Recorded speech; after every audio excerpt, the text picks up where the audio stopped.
So the other kind of strong songwriting widget, let's say, that Logic gives you when you start opening projects and making tracks, I'm going to delete everything that we just made and create what's called the drummer track. So a drummer track basically assigns the kind of like fake algorithm to generate. It's not fake. It's a real algorithm, but it's a fake drummer to like generate a beat for you, like a groove. And you have some parameters you can play around with of what style it's actually playing. So let's choose percussion, for example, and we'll create it. And of course, it wants to make me download them.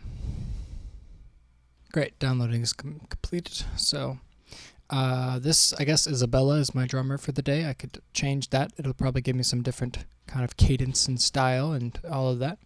And these are kind of the beat presets that this drummer has for us. So it made an 8-bar loop for us, and it shows us kind of the waveform of what they're playing and the style and all that. So if I change the presets, it'll change all the parameters, but this is kind of what it sounds like.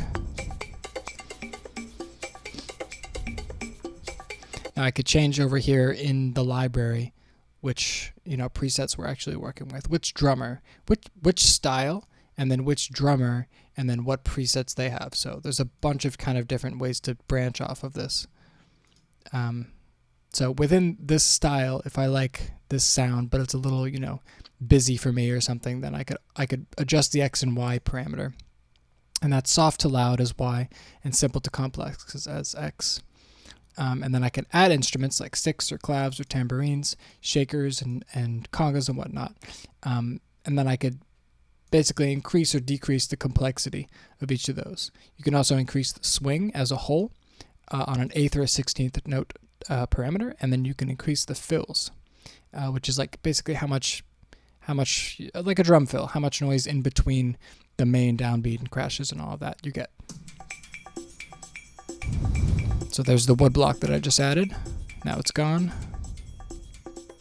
Tambourine, take that in and out. No congas. Maybe I do want a cowbell. Oh yeah, I do want a cowbell.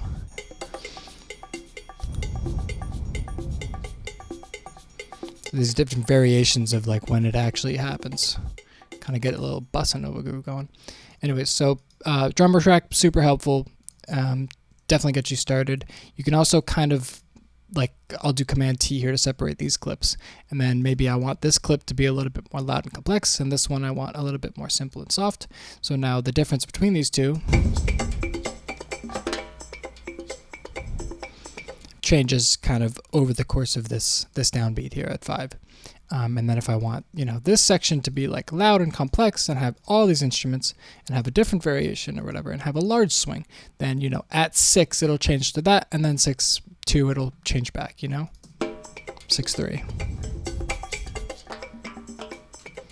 So this is really kind of a cool technique for introducing different grooves and giving yourself kind of like a energy shift and all of that behind whatever other kind of elements you have going on in your track. You feel free to use this and use it to its fullest extent. It does get a lot more complicated than that. I'm going to leave that kind of up to your experimentation.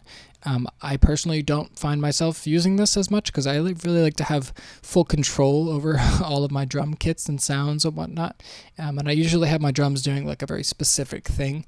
And if you have like a live drummer, in the room with you, and you have a kit, like put some mics on that and record it, because I like that authenticity a lot better than I like Isabella, the androgynous, gray lady behind this this kit here that Logic designed for you. But to each their own, I will say that.